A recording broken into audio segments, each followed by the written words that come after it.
Gaur Itziarren hasiko dugu saioa. Azokaren 30. edizioan, sagar barietate autoktonoak izan ziren protagonista. Bermeon eta Ondarroan eraikiko dituzten izotz lantegien berri emango dizuegu jarraian albistegian. Baskegurren eskutik egurraren astea ere jorratuko dugu. Lezan Ander gaztea bisitatuko dugu. Bere lan bizitza Arabako Errioxan garatu nahi du, aroma de abeja lantegian. Urriko azken asteleneko azoka laburbilduz amaituko dugu gure saioa, Gernikan, Euskadiko nekazaritza azoka handian.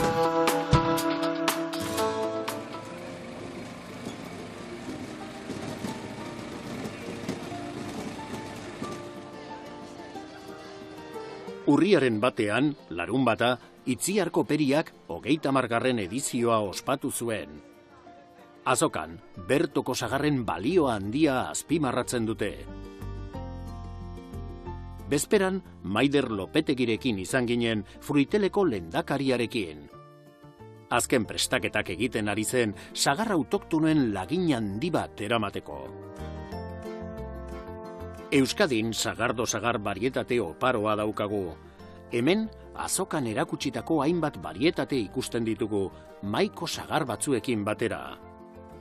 Azokan, 100 sagar mota autoktono baino gehiago aurkeztu zituzten, Otalarreako lursailaren bilduma ederretik ekarriak denak. Aurtengo Itziarko Perian, esposizioan jarriko jan sagarrak, izango ja sagardo sagarrak, Euskal Herriko sagardo sagarrak, gehien bat gaina Gipuzkoakoak esan berda. 106 bariedade daude ADN eta dena aztertuta daudenak, eta hori denak engoia ikusteko moduan aurtengo Itziarko Perian. Otalarrean dakau kolezio osua, baserriz baserri, Gipuzkoako baserriz baserri jasota dauden sagar bariedade denen kolezio osua, eta Otalarrean daude 155. Orduan hemen 106 zehose gehiago izango ia. Otalarrea zentroa funtsezkoa da sagar barietateak zaintzeko eta sustatzeko. Sagar barietate asko desagertzen ari ziren, baina Otalarreari esker berreskuratzen hasi dira eta gaur egun sektorearen esku daude. Otalarrea da Gipuzkoako diputazioak dakan finka bat, eta bertan itendan lana da Gipuzkoako sagar bariedade guztien zainketa esango genduke, da kolezio osua, zuaitz bakoitzetik, klase bakoitzetikan 3 zuaitz daude kolezio osuan. Eta gero, gehiena erabiltzeian sagardotako sagarrak, diala 14-15 bat bariedade, hoiekin iteia esperimentazioa esango genduke, bai produzio aldetikan, kimaketak nola itia komenidan, produzio betzeko, alternantzia dala arazo handi bat sagardo sagarrian, gure sagarrak olako berezitasun hori daukatelako, hori nola landu, lora aldiak lorak kenduaz eta bat eta beste, lanketa hori edanak iteia Otalarreako finkan. Esan behar da baita ere, Otalarreako finkan, dakaula kolezio osua, eta kolezio hortako mentuak, norbaitek nahiko balitu, baserrit eroseinek nahiko balitu, eskuragarri daudela. Alegia, kolezio osua daoan gordeta, Gipuzkoan jasotakoa dira, baina, klaro, galtzen nahi dira sagarrak. Orduan, norbaitek nahiko balitu madu, berdeana edo, adibidez, aia sagarrana, zerbaitietako mentuak hartzeko eskuragarri dao Otalarreako finkatikan. Osa, denon eskuragarri daude. Ekarri zituzten maiko barietateak ez dira autoktonoak, baina bai Euskadin ekoitziak. 40 barietate baino gehiago ziren.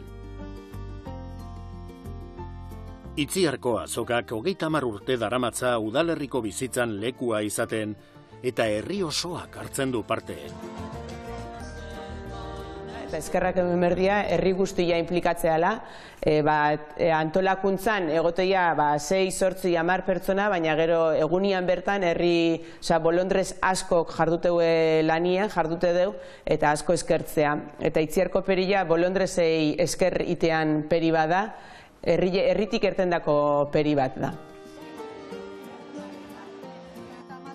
30 urte joan dira eta larun batean lehen azokaren antolatzaileak omendu zituzten.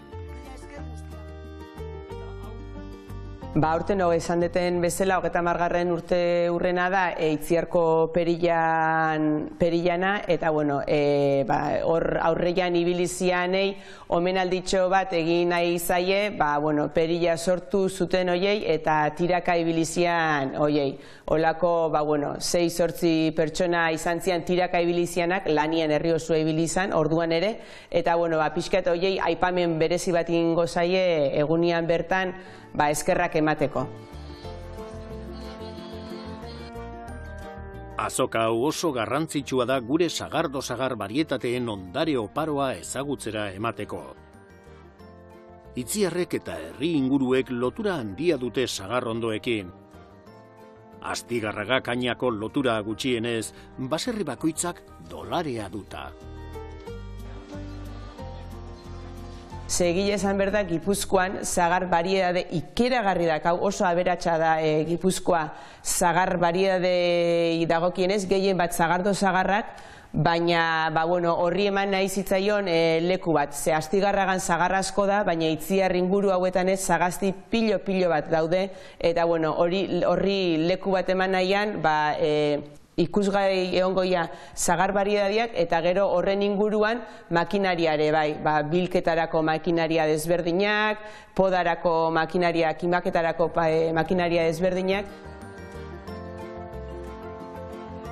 Artizautza postuek, inguruko nekazaritza produktuek eta jakina, sagar erakusketa handiak erakartzen dute jendea azokara. Sagarrak biltzeko eta sagarrondoak inausteko makinen erakusketa ere nabarmendu zen. Gure orografia zailean ondo moldatzen diren makina txikiak dira. Hemen dazkau bi makina, sagarra bitzeko, bat hemen dakau pixkat handixeua, baina hau tratoriakin eserita biltzeko balio du. Hemen dakaun honekin sagarra alde batetik ekarriko luke edo bestaldetikan. Da gero egiten du aspiratu eta hemen bat egiteu jaso eta ostruak eta belarrak hemen garbitzeiku zepilo honekin eta onu utzuztuko luke. Eta gero honekin iteu altzatu eta tratorea bolkatzea. Hau izango litzake bat aldapa txiki batzuketare igotzeituna eta eserita lana ikeuna. Da gero hemen dakau berdina esango genduke, baina hau eskuz funtziona, honekin eskuz bitzen da. Gauza berdina ikeu, baina eskuz. Orduan honekin aldapa pixkat handixegok eta igual errezo bitzeko. Jesus Arregi izan zen omenduetako bat, duela 30 urte azoka hau martxan jartzeagatik. Rekonozimentu bat da, eta simbolo bat. Izan gerala dirudit adierazten duena. Horrein gehatzen naiz. Azoka arrakasta handiz itxi zen, eta urtero bezala helburua bete zuen. Gure sagar barietatei buruz dugun ezagutza are gehiago zabaltzea.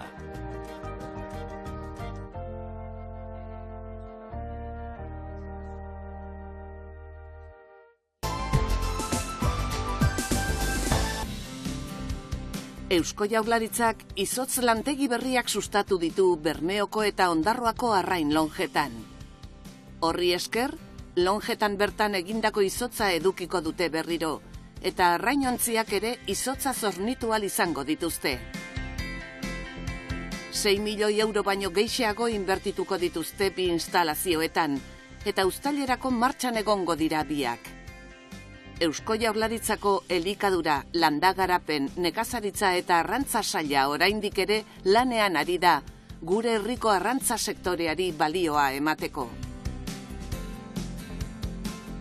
Baskegurrek antolatuta, joan den astean Euskadiko egurraren 11. astea antolatu zuten. Sektoreko enpresetara egindako bisita virtualek, hitzaldiek eta basogintzarekin lotutako ekitaldi ugarik bete zuten asteko egitarau trinkoa. Bilboko ingeniaritza eskolan jardunaldi bat egin zen Euskadi Preben izenpean. Jardunaldiaren ardatza lan istripuen prebentzioa lantzea izan zen, ez baita arriskurik gabeko sektorea. Hazik eta osalanek gogoz hartu zuten parte jardunaldian. Para nosotros es muy importante. Guretzat oso garrantzitsua da lehen sektoreari, kasu honetan baso sektoreari laguntzera etortzea. Urte asko daramatzagu gai hau lantzen sektore berezia data. Askotan bakarka egiten dute lan, eguraldiaren eta makineriaren mende daude. Hori guzti hori delata sektorea babesten dugu Euskadi Preben estrategiaren barruan. Basogintzan aritzeko funtsezkoa da prebentzioa aldez aurretik lantzea. Lanpostuak berez dituen arriskuak ekiditeko, makineriaren arriskuak prebenitzeko, edota babesekipoak nola erabili jakiteko. Langileek ez ezik, esku hartzen duten eragile guztiek jaso behar dute prestakuntza. Albisteen atala amaitzeko Amurriara joko dugu. Urriaren 29an Ruraltza taldeak jardunaldi bat antolatu baitzuen. Euskadik eta Galiziak bultzatuta, Ruraltza landamunduarekin eta biodibertsitatearen kontserbazioarekin konprometitua dago. Jardunaldian arditxakurrak aukeratzeaz eta trebatzeaz hitz egin zuten. El proyecto es el proyecto Ruraltza. Ruraltza proiektua duzue. Biodibertsitat fundazioak finantzatzen du Next Generation funtsen bitartez. Landa eremuetan bioekonomia sustatzea du helburu. Balio natural handiko lekuetan jarduera ekonomikoak bultzatzen ditugu. Jarduera ekonomikoen eta leku hoien artean lotura bat sortzen. La conservación de esos espacios. Mendian paseatzen gabiltzanean, txakurroiekin topo eginezkero nola jokatu behar dugun ere azaldu zuten.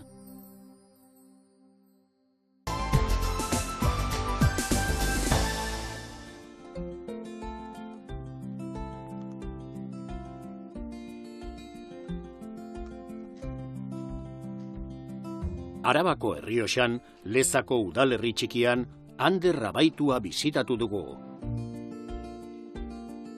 Bertakoa da eta duela 2 urte eztia ekoizteko eta merkaturatzeko enpresa bat sortu zuen. Aspaldidanik egiten zuen lan erleekin, baina profesionalki ez. Kaxak eta altzak gordetzen dituen biltegian, Anderrek Aroma de Abeja aurkeztu digu. Aroma de Abeja nire ezti marka da, eta hemen herrian Lezan geratzeko aukera eman dit.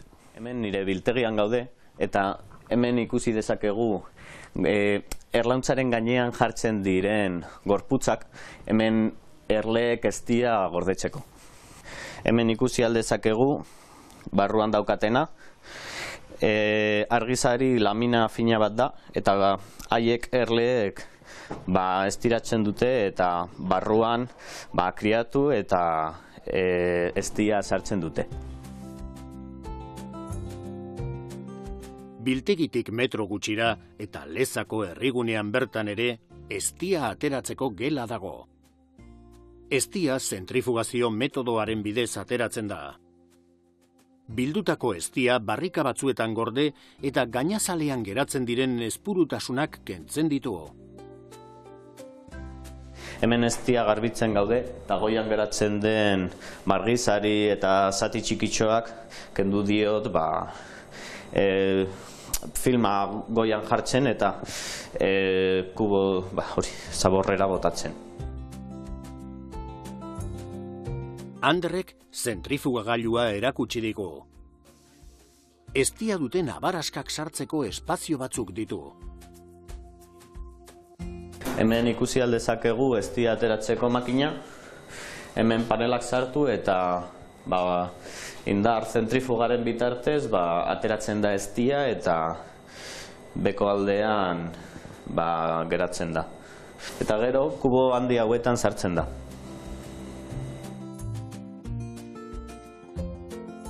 Lezak dituen txoko ugarietako batean bere eztiak erakutsi dizkigu Anderrek. Aroma de Abeja lantegian eztimota ugari ekoizten ditu. Txillar eztia, arte eztia edota lore eztia. Kandela bitxiak eta politak ere egiten ditu argizaria erabiliz. Hemen ikusi aldugu enpresan daukagu estia hainbat formatuetan, hau ilarrezko estia da, eta ere estiaren argizariarekin egiten ditugun kandelatxo txikiak. Argizaria aprobetxatzeko modu bat da. Hemen daukagun estia ilarrezko estia da, baina ere daukagu arteazko estia adibidez edo udaberriko 1000 loreko estia. Inguruko denda txikietan eta internetez saltzen du ekoizpen gehiena, baina azoketan gero eta gehiago saltzen du. Estia inguruko dendetan saltzen dut batez ere, baina azken aldian azoketan eta salmenta zuzenean saiatzen ari naiz esti hori saltzen. Prezio hobeagoa ateratzeko kiloko. Anderrekin erlauntzetara joan gara. Guztira 360 erlauntza ditu Arabako Errioxako hainbat tokitan. Erlategi honetatik mendia eta zenbait mahasti ikusten dira. Ander paraje zoragarri horren erdian gelditu da babes ekipoa janzteko eta kea botatzeko tresna prestatzeko. Behin erlauntzan, Anderrek ohiko lanari ekin dio. Enpresa txiki hau martxan jartzeko Foru Aldundiaren eta Aziren laguntza eta babesa jaso zituen. Arkautin trebatu zen mahasti zaintzan eta erlezaintzari buruzko ikastaru ugari ere egin ditu. Erleak oso lasai daudela konturatu gara. Hau hautapen erlauntza bat da.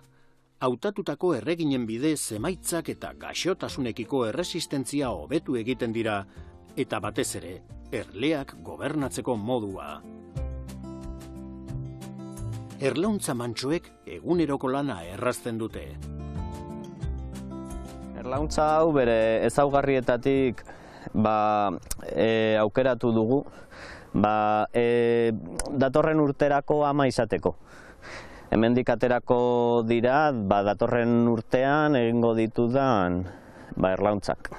Hemen erlauntza ikusi aldugu, eta hemen daukagu negua pasatzeko sartzen ari diren estia. Hau neguan jango dute, eta bere elikagaia izango da udaberri arte. Aroma de abeja eta antzeko ekimenak funtsezkoak dira landagunean biztanleria finkatzeko.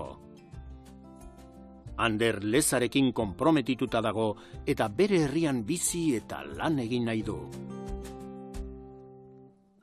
Oso garrantzitsua da hemen herrietan negozio txikiak edatzea, bestela herriak hilko direlako denborarekin.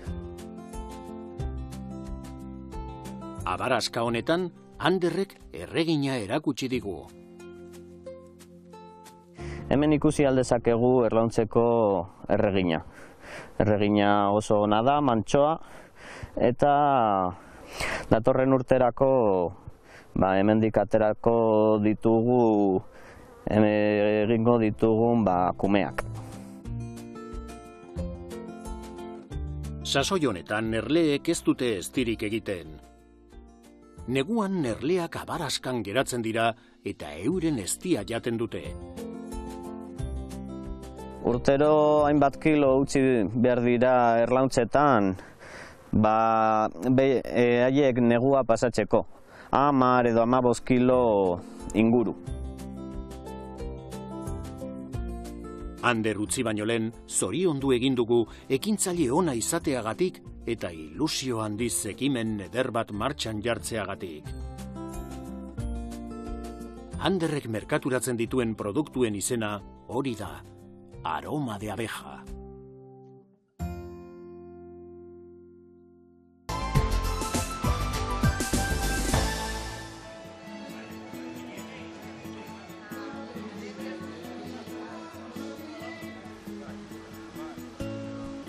Gernikan, urriko azken asteleneko azokan, hotzak egin zien abegi erakusketariei. Goizean goiz, herriko kaleetan autoak kara eta ona zebiltzan postuak prestatzeko eta etortzekoak ziren bisitariak dekorazio ederrekin erakartzeko. Azokagunean baserriko produkturik onenak bilatu ziren. Babarrunak, gaztak, frutak, barazkiak, txakolinak edo alimaleko kalabazak. Kalitateak erakarrita milaka lagun batu ziren Gernikan. Zigilu ekologikoa duten postuak gero eta ohikoagoak dira. Ekoizpen mota horren aldeko apustua indartu eginda, gero eta babes handiagoa baitu kontsumitzaileen artean. Tamen gauzela azoketan, kriston espektatiba, da azoka oso importantea, eta beti txikitatik etortzen nintzen, eta jada bigarren urtiak ekoizle modun eta hori. Eta, hemen da, fora parte de hori berakat baltza, hau eitzen ditut formulazioi batzuk berakatxe zuria, eta gaur daukagu, auskertzen dugu, hau gatxa Nafarroakua, de manantialekua, dana zertifikazko zoia ekologikarekin, naztata eta hori.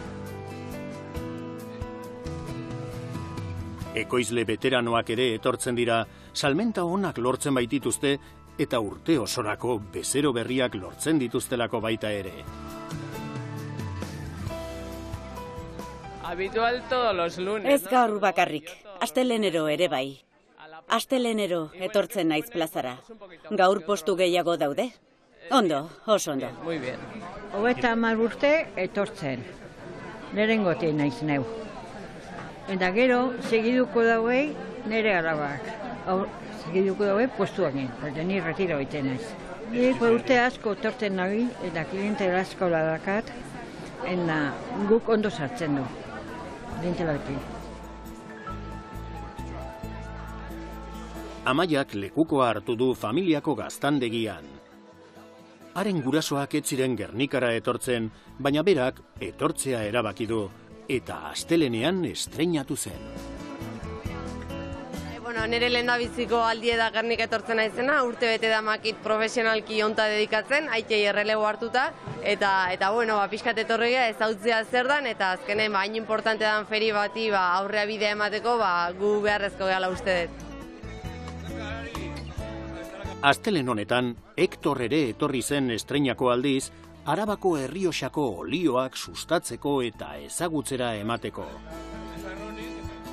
Oso pozik hemen Gernikan egoteaz, eta ekartzea ona Gernikara eta iparraldera ekartzea gure produktua, gure olioa. Kombinatu dugu hemen bi pintxokin, bat da laranja, kanela eta arropiarekin, eta beste bat da guacamole bat, agole gina gure olio berdearekin. Bat dago gina olio berdearekin, eta bestea olio horiarekin. Eta oso ondo, oso pozik, jendeari asko gustatzen ari zaio, eta primeran. Urriko azken astelen batetik bestera, presentzia indartuz joan den beste sektore bat, arrain kontserba lantegiena da. Gu darogu 2008-tik azokatan, hemen Gernikan 2010-etik edo lan gutxi gora bera, eta guretzako azokatara etortie da jenteak ezetutie gure produktue, guri ezetutie pertsonalki bai, eta gero salmenta puntu oso garrantzitsu da guretzako. Eta Gernika jente pilo bat etorten da, salmenta honak izaten diez, ze jente erostera dator. Aurten, nobedadeetako bat, QR kodeak izan dira. Postuak azoka barruan kokatzen laguntzen dute. Egia esan ez nekien martzan zegoela, baina orain zartu naiz eta ireki dut, eta iruditzen zait oso informazio interesgarria. Oso ondo detaiatuta dago, bai ganaduen aldetik zer dagoen, eta nekazaritzako postuen aldetik zerrenda, planoa, eta nik uste dut horrelako azoka handietan ezinbestekoa dela jenteak jakin dezan non gauden. Udaletxean ohiko harrera egin zitzaien pertsona ospetsuei. Gernikako azokak gure produktuak sustatzeko duen garrantzia azpimarratu zuten Eusko Jaurlaritzak eta Bizkaiko Foru Aldundiak. gaurko eguna, egun ezin hobea da, baserritar guztieri ohore egiteko, ezta? Gaurko egunean, Bizkaitar eta baserritar guztientzako erreferentzizko eguna da hemen Gernikan. Balioan jartzen dugulako baserritarren eta gure produktuen atzean zelako lana dagoen. Eta astero, astelenero Gernikako plaza erreferentzi bat da, eta zelan ez holan jarraitzea gurako geunke, era honetako ekitaldiekin. Ekitaldian, Gernikako seme ospetsuak omendu zituzten. Jon Polak eta Gontzal Uriarte RK informatikakoak, Oskar Francisco Tarra eta Javier Rui Wamba ingeniaria. Herria garatzeko orduan, etorkinek egindako ekarpena azpimarratu zuen alkateak. Estatuko hainbat lurraldetako ordezkariak gonbidatu zituzten ekitaldira. Horreko mendien, 80ko hamarkadan, 60, Gerniken eskulan abizan. Eta etorzien leku askotatik, eta berton geratu ziren, da berton sortu guen euren familie, da oin dauz semiek, lobak, eta horrek montze aberestasune Gernikeri arlo guztizita. Isabelekin ere hitzekin genuen, Javier Rui Wambaren alabarekin.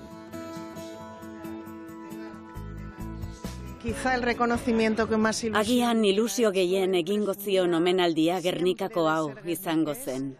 Gernikarra izatea zarro zegoen. Herria hobetzen lagundu nahi zuen, batez ere herri lanei dagokienez. Ilusio handiz aurkezten zen lehiaketetara. Bilbon bulego bat ireki zuenean, Bilbao Gernika deitu zion.